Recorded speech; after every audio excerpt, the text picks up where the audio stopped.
G'day everybody, I'm Squeaks the Batapus, mascot of the Liv-and-B-Merry channel, and I'm here today to talk about a tried and true trope that's been in the writing genre since writing was a thing. The bad boy. Bad boys. Everyone loves a bad boy. They're across every form of media and, in most cases, tend to be the main aspect of best-selling stories. The unattainable man. The creature so dark and broken that no one could possibly hope to reach them. He broods, he scowls, he hides his true pain with a morbid joke. He'd kill you as soon as you look at him, and always has a pessimistic word to spew. But maybe one special girl, yeah, and you know the rest. The bad boy trope is something I fall for quite often. Jax in The Amazing Digital Circus, Discord in My Little Pony, Sans from Undertale, Rumpelstiltskin, Kovu, you name it, the list goes on. We fans fall head over heels for characters like these who, deep down, we know to be bad for us. And then we get the most toxic idea of all. We can fix them. The bad boys become our projects, and because we're that one special person who can reach them, chances are we can mold them to fit our ideal image of a perfect man. Heaven knows I've made plenty of fan fictions involving an OC of mine and an emotionally unreachable character. Sans from Undertale comes to mind first. I toiled for a long time thinking of ways to introduce a love interest for him that would fit in the narrative Toby Fox had in mind. Toby said Sans was too lazy to be in a relationship, so I fiddled with my OC, added a multi-universe spin because, of course I did, and almost made a whole comic series out of it, until I realized I was insane for planning that in the first place. And that's not to mention the literal emotionally unavailable guys that people fell for as far back as the 50s and the 80s. Listen to me, as far back as the 80s. That was only 46 years ago. Oh my. As a 90s baby, that hurts. Now, unfortunately, with Data from Star Trek The Next Generation, I was unable to stop myself. I did write a Star Trek fanfiction about Data. 90 pages, actually. With the ending having a Deus Ex Machina Q appearance, and him gifting Data back Tasha Yar, and them having kids, and oh my gosh, it was a mess. A mess of a fanfiction. Sorry for that sidetrack. The whole point of bad boys is that they can't be fixed. Or at least that's what it should be. The stories I read or watch where the bad boy does change 100% for the girl makes me roll my eyes and either close the book or turn off the TV. And it's not for the reason you'd think. It's the girl. The girl is the problem in this trope every single time. Now, let me explain. Very, very rarely is the bad boy trope attributed to women. And if there is a bad girl, she's seen more as a promiscuous character rather than someone who's reclusive or conniving. There aren't many mentally dark female characters. Most of them tend to focus on keeping their youth, flaunting their bodies, or being fawned over.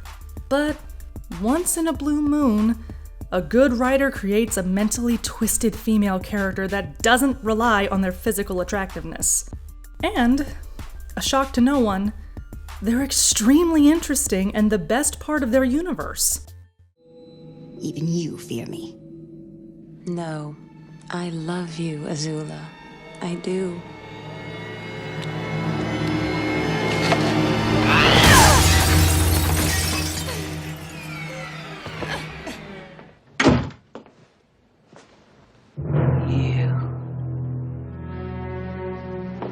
You dirty bird. How could you? She can't be dead. Misery Chastain cannot be dead. And when I bested you in combat. No, I saved your life. Well, you were stupid enough to let me live. You let me live. I don't need you always trying to beat me. I'm not the one that just flew across the universe just because I wanted to win. Do not tell me what I want. I don't need to tell you what you want. It's obvious. You were the one who wanted to win, and I just wanted a sister.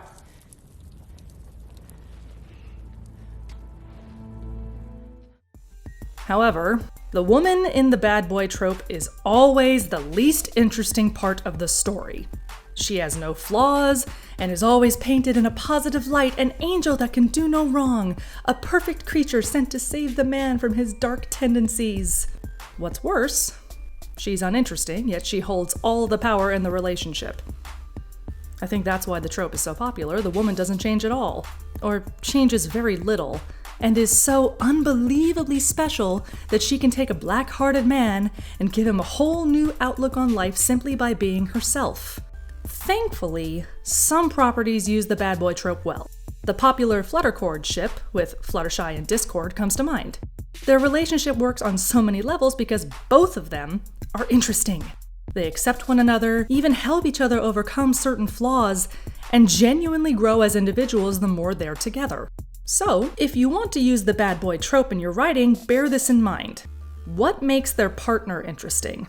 I'll use Rumple and Belle from Once Upon a Time as an example. I know this is an older show, but it's my weak point. I love this show. Rumple is an interesting character. The best in the show, in my humble opinion, who's the typical bad boy. Reclusive, mysterious, brooding, and definitely dark. His journey from father to coward to villain to hero was a bumpy one, to say the least. His flaws and quirks made him unique, fun to watch, and a great character to root for in Finding the Light. Then there's Belle. She was kind, patient, and quite naive, but it worked to better serve Rumple.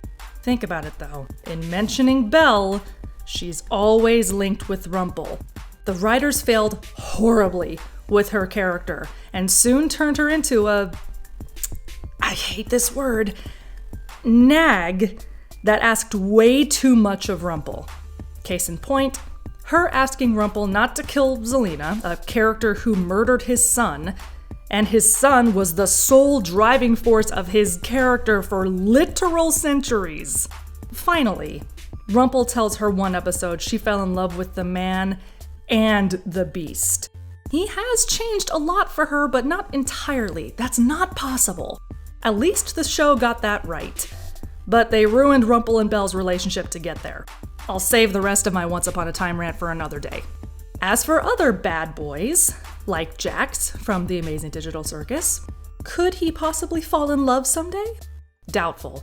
The creators themselves have said that there will be no romance in the show, no canon couples, but little romantic bits of tension are thrown in for fun.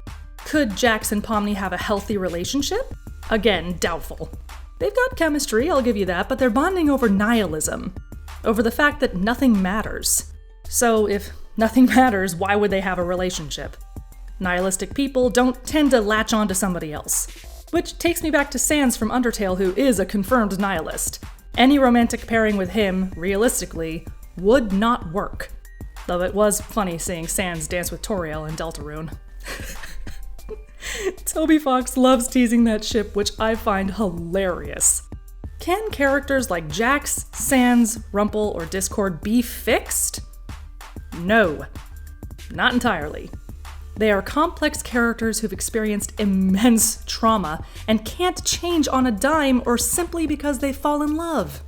Love can help, that's for certain, but don't count on it to 100% change them into a doting love-struck idiot who'll cater to your every whim. If you love the bad boy trope like I do, that's great.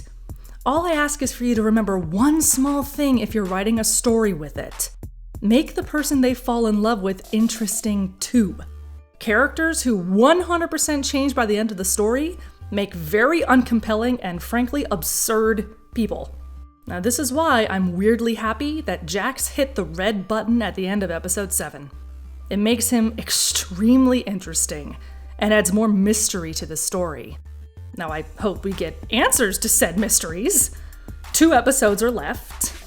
Who knows, they might just dangle that string in front of us like they did for the entirety of episode 7 and just yank it away and laugh at us mere mortals watching their show. Will Jax remain the bad boy until the end? Will he change a little before the show is over? Or will he do a complete 180, make out with Pomni, and save the day? Please, Glitch. Please not that last option.